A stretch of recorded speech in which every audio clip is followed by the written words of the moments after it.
우리가 살다 보면 신앙의 회의감이 들 때가 있습니다. 과연 하나님이 살아계신가?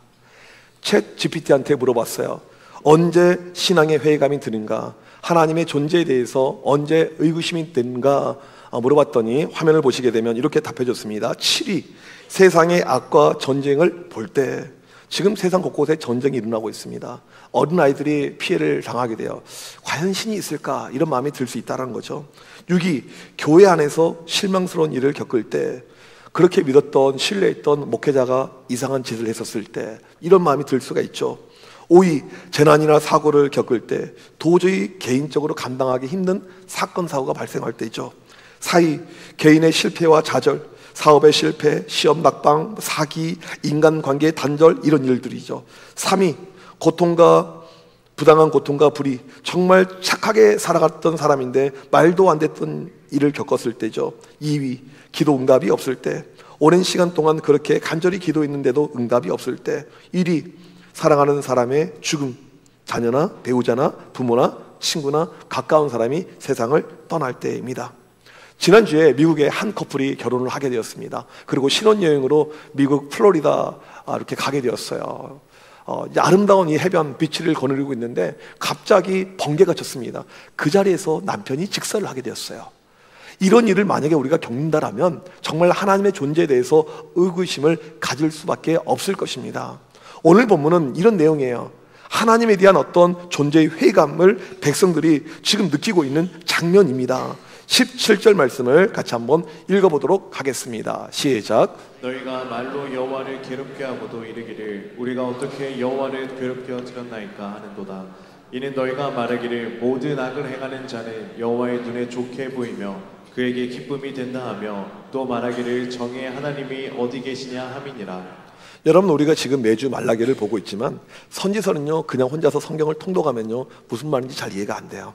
그냥 이 말씀 17절을 보게 되면요 여러분 10번 100번을 읽어도 무슨 말인지 한눈에 들어오지 않을 것입니다. 모든 악을 행하는 자는 여호와의 눈에 좋게 보이며, 이 말은 악을 행하는 자들이 잘 먹고 잘 사는 것처럼 보인다라는 것이죠. 그러면 불공평해 보입니다. 또 말하기를 정의의 하나님이 어디 계시냐, 이런 불공평한 세상의 모습이 계속 진행이 될 때 하나님의 정의가 과연 어디 있느냐, 이런 마음이 든다라는 것입니다. 그렇다면 지금 이스라엘 백성들이 왜 이런 질문을 하고 있을까요? 이 본문의 배경을 좀 알 필요가 있어요.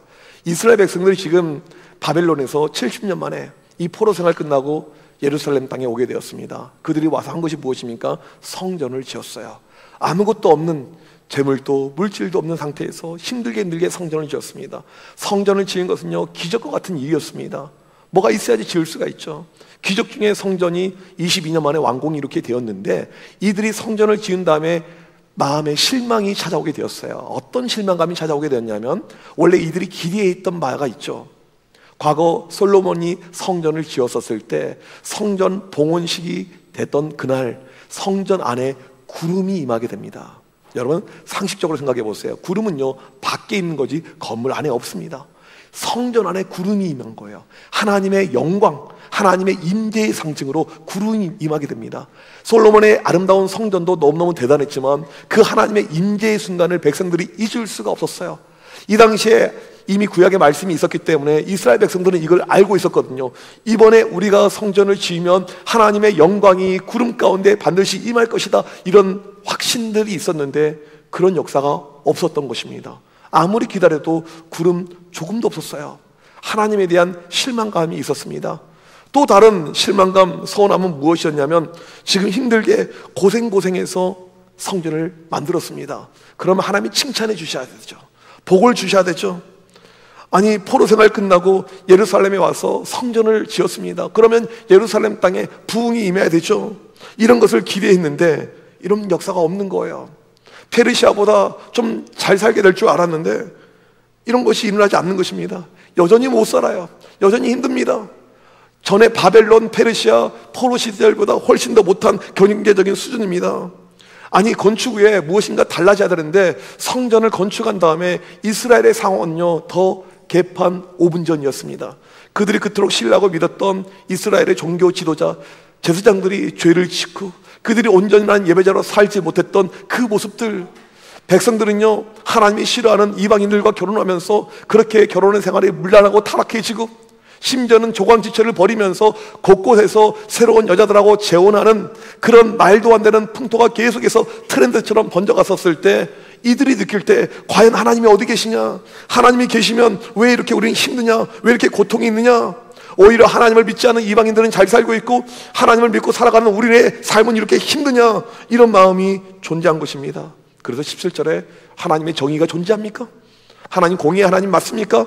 이런 마음이 이들에게 찾아온 것입니다. 그러자 하나님께서 이스라엘 백성들에게 즉각적인 답을 해주고 있습니다.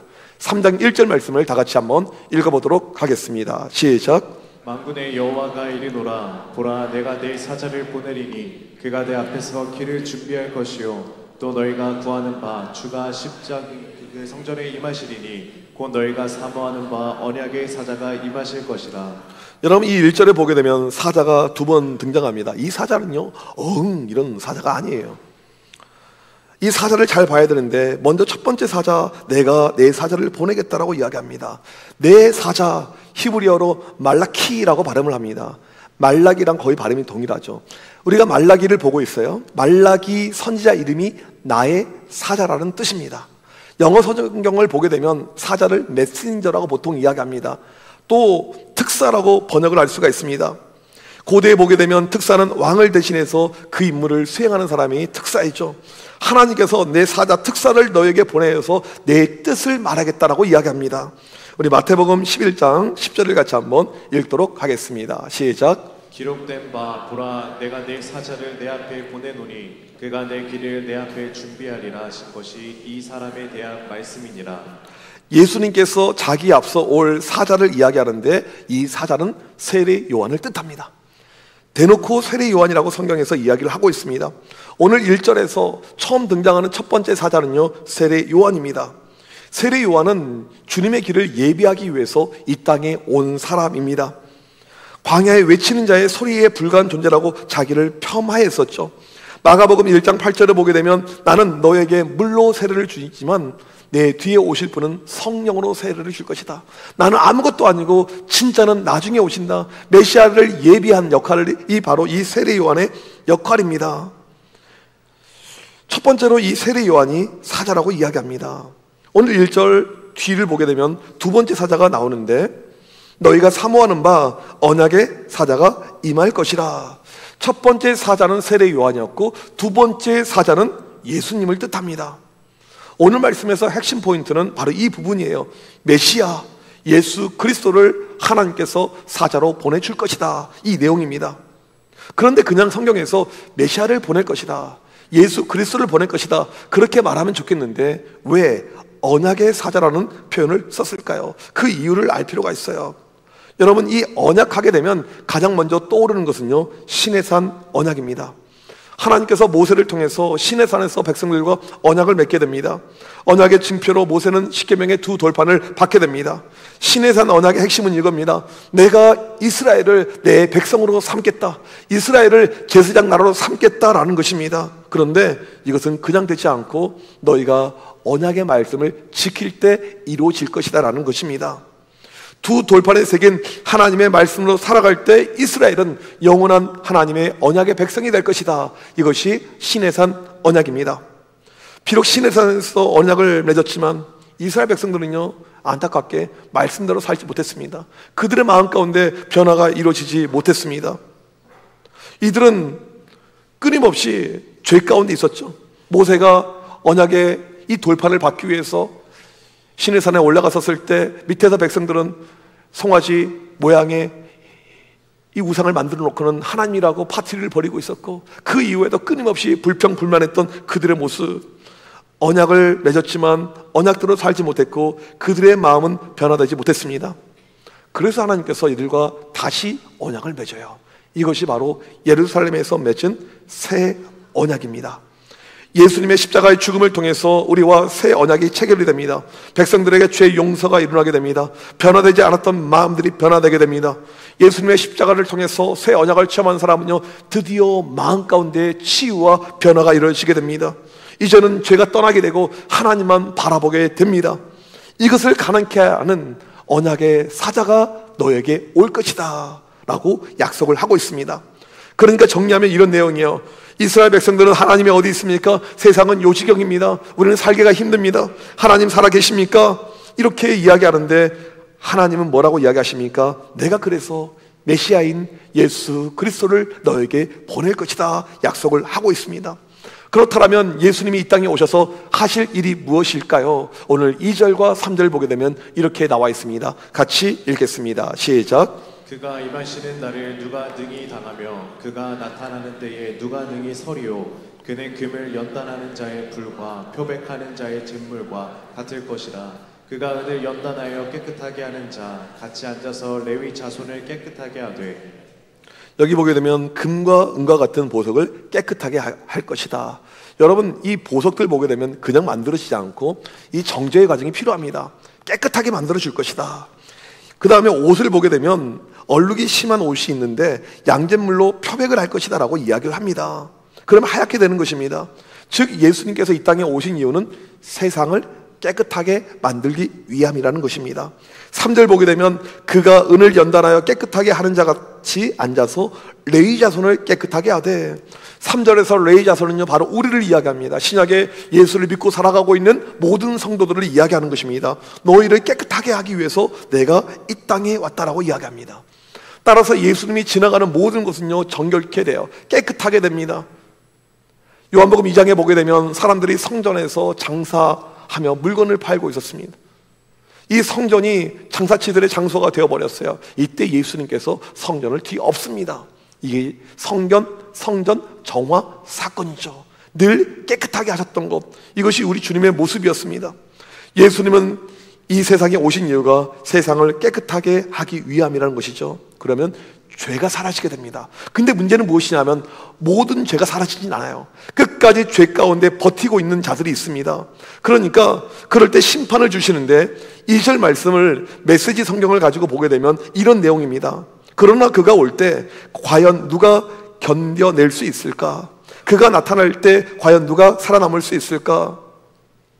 죄를 없애는 무서운 심판이 임할 것을 이야기합니다. 깨끗하게 하지 않으면 거기는 심판이 임하는 것입니다. 오늘 본문을 다 읽진 않았지만 5절 보게 되면 하나님의 무서운 심판의 내용이 나옵니다. 가장 싫어하는 죄악의 모습이 열거가 되죠. 점치는 자, 지금도 그렇고 과거도 그렇고 하나님은 무소골력 너무너무 싫어하십니다. 간음하는 자, 거짓 맹세하는 자, 품꾼에게 싹을 억울하게 주는 자, 과부와 고아를 압제하고 나그네를 억울하게 하는 자 심판할 것이다. 다시 정리하면요, 예수님은 세상에 불의한 것들, 죄악된 것들을 반드시 심판하십니다. 동시에 새롭게 하십니다. 그 새롭게 한다는 것을요 구원이라고 이야기합니다. 따라서 예수님의 오심을 통해서요 세상은 깨끗해졌습니다. 예수님이 가시는 모든 곳마다요 세상은 깨끗해지지 않는 곳이 없어요. 여러분, 지금 많은 사람들이 여름에 관광 가고 있는 남태평양의 피지섬, 얼마나 아름다운 곳입니다. 그런데 이 섬이요 그렇게 원래는 좋은 곳이 아니었어요. 많은 부족들이 있는데 서로 죽이면서 혈투, 사륙이 난자했고요. 그 다음에 그냥 죽이는 것이 아니고요, 인육을 먹었습니다. 식인했어요. 이게 피지의 문명이고 모습이었습니다. 거기에 선교사님들이 들어가서 복음을 증거하는 가운데 예수님이 들어가니까 이들의 동족 간의 싸움이 사라지고요, 하나가 되게 되고요, 사람을 더 이상 잡아먹지 않게 되었다라고 이야기합니다. 1990년대 콜롬비아에서 가장 마약상이 활개치고 살인율이 높았던 칼리라는 도시가 있습니다. 거기에 복음이 들어가니까요 마약상들이 사라지게 됩니다. 더 이상 살인이 없어지게 됩니다. 청년들이 주님께 돌아오게 됩니다. 우리나라도 마찬가지죠. 1900년 초반에 평양에 복음이 들어가니까 장사꾼들이 시장에서 사기치는 일이 없어지게 됩니다. 그 다음에 우리나라는 전통적으로 음주 가무에 능했던 민족인데 사람들이 술을 안 마시게 되는 거예요. 술을 많이 끊게 됩니다. 백성들 가운데 변화들이 일어나게 되는데, 옛날에는 천문화가 있었잖아요. 이 양반들 보게 되면 부인이 2명, 3명이 있었습니다. 다 이게 타락한 문화의 어떤 모습인데, 이 여인이 영감님과 결별을 선언합니다. 나는 예수 믿는 사람으로 그렇게 살 수 없습니다. 사회가 깨끗해지는 이런 역사가 예수 그리스도를 통해서 이루는 것을 우리가 알 수가 있습니다. 지금 이 나라의 모습을 보게 되면 매우 안타까워요. 세상이 오히려 교회를 걱정하고 있습니다. 원래는 교회가 가는 곳마다 교회가 세워지게 되면 깨끗해지고 변화가 되었는데 지금 그런 모습이 많이 없어져 버렸습니다. 교회들이 다시 한번 깨어나야 되죠. 교회들이 반드시 회개해야 될 줄 믿습니다. 그리고 각 개인 역시 마찬가지예요. 예수님을 만나게 되면 죄에서 벗어나서 정결하게 됩니다. 요한일서 1장 7절을 같이 한번 읽도록 하겠습니다. 시작. 그 아들 예수의 피가 우리를 모든 죄에서 깨끗하게 하실 것이요. 예수님께서 우리의 삶에 들어오게 되면 더 이상 죄가 판을 치지 못하게 됩니다. 깨끗하게 되는 거예요. 여러분, 예수님을 만난 증거가 무엇인 줄 아십니까? 그냥 마음의 뜨거움이 아니고 삶의 변화가 있을 때 그 사람이 예수님을 만났다라고 이야기합니다. 내가 전에는 그렇게 죄를 많이 짓고 살았는데 예수님을 만난 다음에 그 죄악된 것을 끊어버려요. 이게 예수님을 만난 증거가 되는 것이죠. 사람은 고쳐쓰기 힘들다라고 이야기합니다. 어렵다라고 이야기해요. 하지만 그러지 않아요. 복음이 들어가게 되면요, 예수가 들어가게 되면요, 반드시 변화가 일어날 줄 믿습니다. 왜요? 복음은 능력이기 때문에. 예수 그리스도의 보혈은요, 깨끗하게 만듭니다. 아마 이 자리에도 예수님을 믿고 달라진 분들, 예수님의 십자가의 보혈로 정결함을 경험한 분들이 분명히 있을 것입니다. 한번 손을 들어볼까요? 나는 예수님을 믿고 이러면 좀 부담스러워 하실 것 같아요. 마음속으로 한번 손을 들어보세요. 나는 예수님을 믿고 달라졌을 것이다. 이런 분들이 많이 계실 것입니다. 절대 변화가 안 될 것 같은 이 사람, 그 심령들이 예수 그리스도의 보혈을 통해서 달라지는 일들이 너무나도 많이 있습니다. 제가 오랫동안 청소년 사역을 재밌게 감당할 수 있었던 이유가 무엇이냐면 이런 모습을 많이 체험했거든요. 특별히 이런 여름에 보게 되면 예수님을 믿으면서 변화되는 아이들이 너무나도 많아요. 여러분, 청소년들 특징이 무엇입니까? 제2차 성징, 엄청나게 빠르게 성장합니다. 마치 아이들 키를 보게 되면요, 이 콩나물처럼 막 커요. 애들이 키가 크고요, 그 다음에 인격이 자라고요, 삶이 자라게 됩니다. 그런데 또 한 가지, 영적으로도 클 수 있는 것이 바로 이때예요. 여러분, 이번 여름에도 우리 아이들 이런 수련회 때가 있는데 무조건 보내셔야 됩니다. 가기 싫다고 하면 그냥 납치를 해서라도 보내셔야 돼요. 이런 시간을 통해서 이 변화를 경험한 아이들이 얼마나 많이 있는지 모릅니다. 저는 지금도 연락을 하고 있는 한 형제가 있어요. 그 친구 고등학교 때 처음 봤던 모습은요, 정말 애가 이상한 아이예요. 그러니까 술, 담배는 기본이고 그냥 인간이라고 할 수 없는 그런 아이였습니다. 근데 이 아이가 한 번 수련회 가고 거기서 예수님의 십자가의 보혈을 체험한 다음에 완전히 달라진 거예요. 나중에 그 엄마를 만났어요. 엄마가 우리 교회 교인도 아니었습니다. 엄마를 만나는 순간 제가 깜짝 놀랐습니다.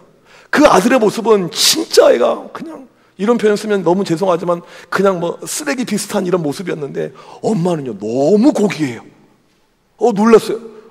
입양한 아들인가? 뭐 이런 마음이 들고 물어보니까 아니래요. 진짜 친아들이고 엄마는 얼굴에 손댄 것도 하나도 없대요. 아마 이제 부계 유전이었겠죠. 이렇게. 근데 그 엄마가 너무 감사하는 거예요.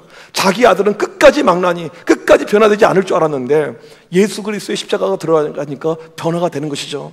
저는 이번 여름에 우리 교회에 이런 역사가 많이 일어나길 간절히 소망합니다. 우리의 힘으로 안 되지만 예수 그리스도의 십자가의 보혈의 피를 통해서 가능한 것입니다. 혹시 이 자리에 예배 가운데 함께 하신 분들 가운데 여전히 마음의 캄캄함, 마음의 답답함, 그런 분들이 계십니까? 예수 그리스도의 십자가의 보혈의 피를 통해서 정결케 되는 놀라운 역사가 일어나길 간절히 소망합니다. 오늘 말씀을 보게 되면 예수님은 세상을 깨끗하게 정결하게 하기 위해서 이 땅에 오셨는데 그냥 되지 않습니다. 과정이 필요해요. 2절을 다시 한번 보게 되면 금이 불순물을 제거하고 순금이 되기 위해서 무엇이 필요하다고 나옵니까? 불이 필요하다고 나옵니다. 지금은요 다양한 재련의 방법이 있지만 고대의 재련 방법은요 열을 가하는 것밖에 없어요. 뜨겁게 해야지 됩니다. 그러니까 이 금이 고체잖아요. 이걸 녹여야 됩니다. 액체로 만들어야 돼요. 여러분, 금이 녹여지려면 몇 도의 온도가 필요한 줄 아십니까? 1064도가 필요합니다. 1000도가 넘은 이 강력한 뜨거움이 있어야지 이게 녹아지게 되는 것이죠. 또 얼룩진 옷을 표백할 때 양잿물에 푹푹 삶아야 됩니다. 방망이질을 해야 돼요. 어렸을 때 시골에서 어머니가 그 빨래 방망이질 했던 것이 기억이 납니다. 평소 때는 빨래대 사용하고 그 다음에 애들이 말 안 들으면 또 매로도 사용이 됐던 일석이조의 그 방망이. 빨래 입장에서 보자고요. 많이 맞을수록 이 빨래는요 깨끗해지는 것이죠. 하나님께서 예수님을 통해서 우리를 깨끗하게 만들 때도요 때로는 이 과정에서 뜨거운 불이 필요합니다. 그 다음에 방망이가 필요합니다. 그냥 좀 자연스럽게 우리가 깨끗하게 정결하게 되면 좋을 텐데 우리라는 존재가요, 그런 존재가 아닙니다. 우리는 태생적으로 죄인이에요. 죄의 DNA가 얼마나 강한지 모릅니다. 우리의 자아는요 쉽게 꺾이지 않습니다. 이게 우리의 존재니까 하나님께서 우리를 꺾기 위해서 불을 사용하죠. 근데 그냥 불이 아니고 1000도가 넘는 아주 강력한 불을 사용합니다. 뜨거운 맛을 보여줘요. 그걸로도 안 되니까 방망이로 계속 때립니다. 그리고 우리를 정결케 만드는 것입니다. 여러분 살면서 이런 간증 많이 들어보셨죠? 제가 정말 변화되기 어려웠던 사람인데 하나님께 그렇게 매맞고 돌아왔습니다.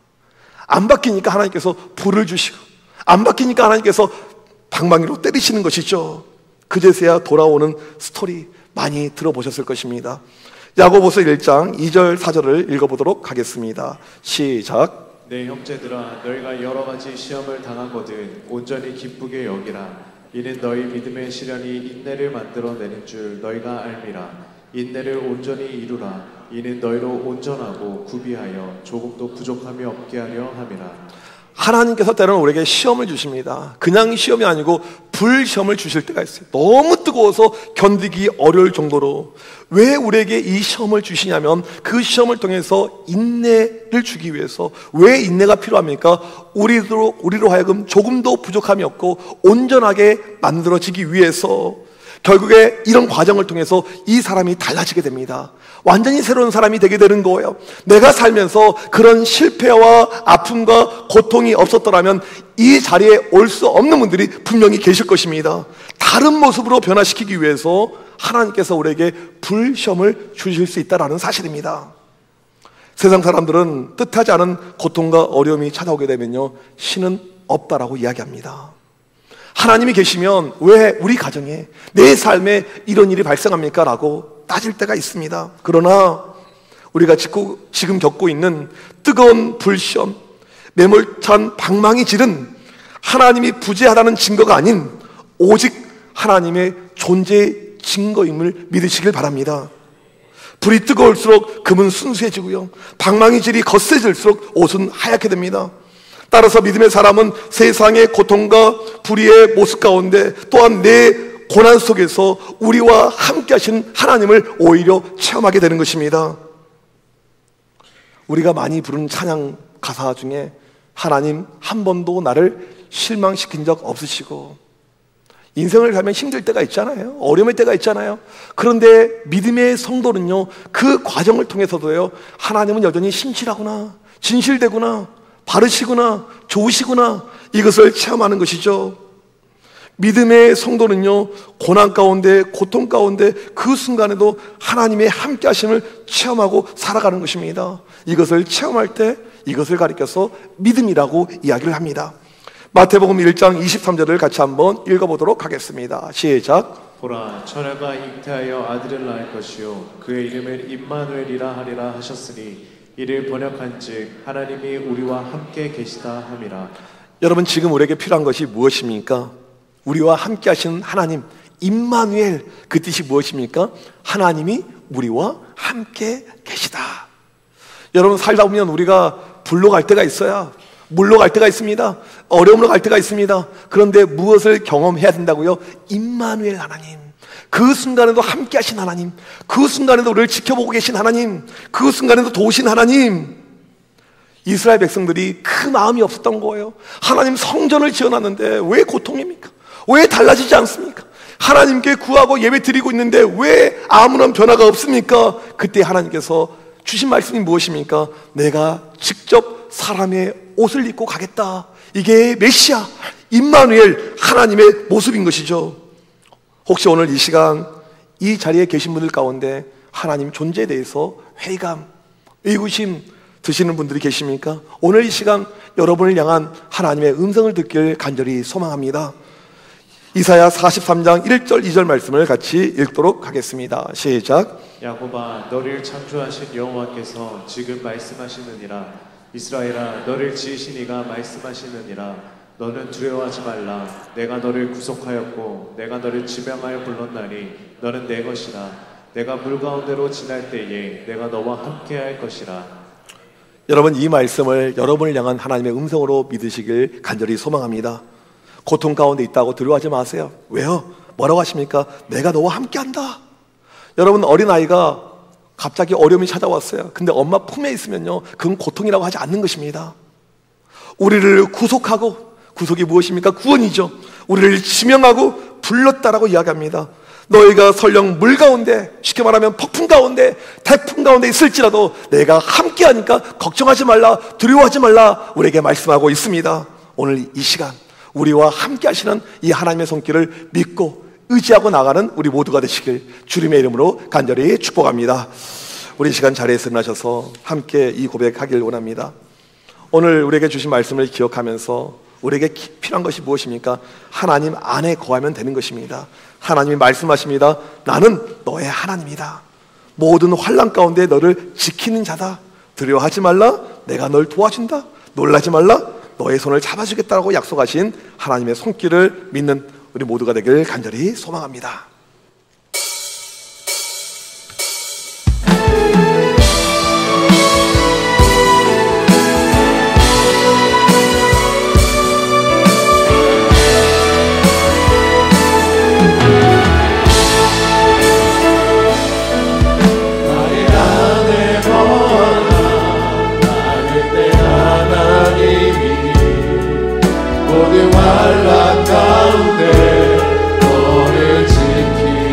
두려워하지 말라. 두려워하지 말라. 내가 널 도와주니. 놀라지 말라. 내 손 잡아주리라. 다시 한번 고백합시다. 나의 안에 거하라. 나의 안에 거하라. 나는 내 하나님이니.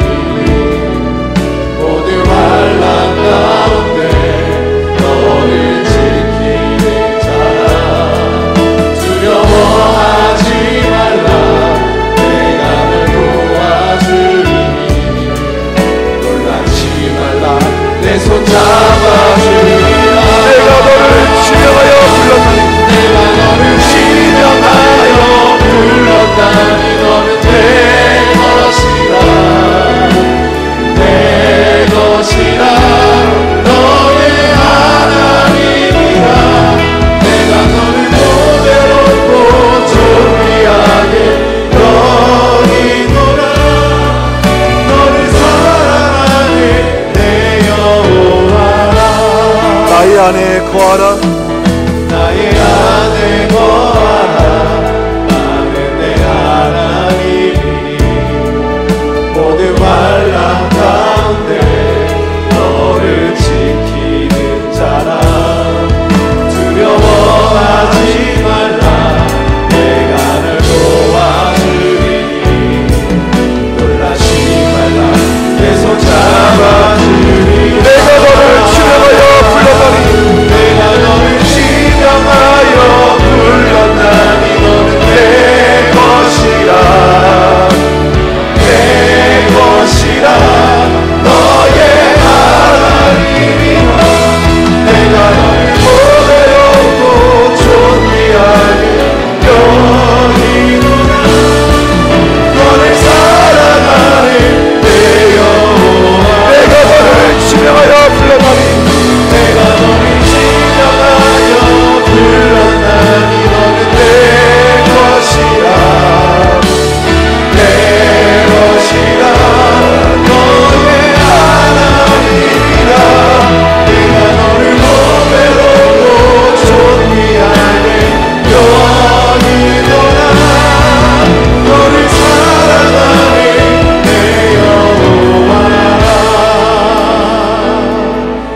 이 시간 합심하여 기도할 때 우리 인생에 때로는 원치 않은 고난과 고통이 찾아올 수 있지만 우리 하나님은 그 순간에도 함께 하심을 믿게 하여 주시옵소서.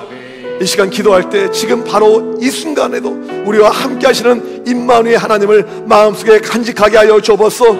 고통과 어려움과 절망과 낙담 속에 넘어지는 것이 아니고 그 가운데 여전히 함께 하시며 오늘 이 순간도 우리를 도와주시는 하나님의 손길을 믿고 의지하고 달려나가게 하여 주시옵소서. 우리 시간 주여 한번 외치고 간절히 기도합니다. 주여. 하나님 아버지, 이 시간 하나님 우리 안 가시겠습니다. 우리가 계셔야 되는데 하나님을 붙잡아줘. 우리 붙잡아줘. 우리 붙잡아줘. 붙잡아줘. 하나님이 안 가시는 고정을 우리 못 살리냐. 우리가 불가운데 우리가 하나님의 이름으로 오셔주시옵소서. 주여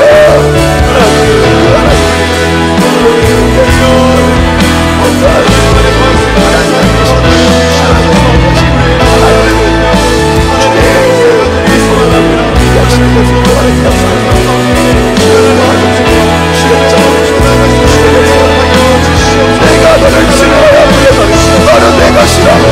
이와 다시 우리를 지켜주시고 우리를 붙잡아주시고 그 하나님의 다시 한번 주여 다시 한번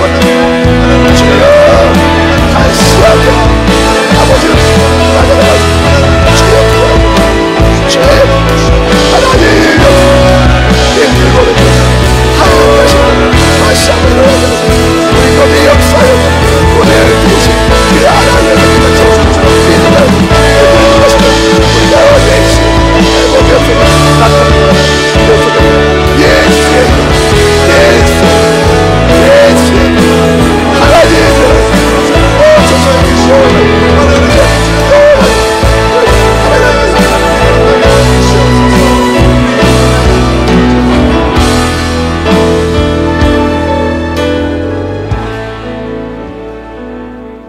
하나님, 오늘 이 시간 우리와 함께 하심을 믿습니다. 때로는 불시련이 찾아오고 엄청난 물이 우리를 덮을 때가 있지만 바로 그 순간에도 우리와 함께 하심을 믿습니다. 두려워하지 말고 겁내지 말고 함께 하시는 임마누엘의 하나님만 붙들게 하여 주시옵소서. 이번 한 주간을 살아갈 때 매 순간 우리와 함께 하시는 하나님의 손길만을 체험하는 우리 모두가 되게 하여 주시옵소서. 지금은 우리 주 예수 그리스도의 크신 은혜와 하나님 아버지의 무한하신 사랑하심과 성령님의 위로 교통하심이 우리와 함께 하시는 하나님을 믿고 의지하고 나가는 주의 모든 백성들 머리머리 위에 지금부터 영원토록 함께 있을지어다. 아멘.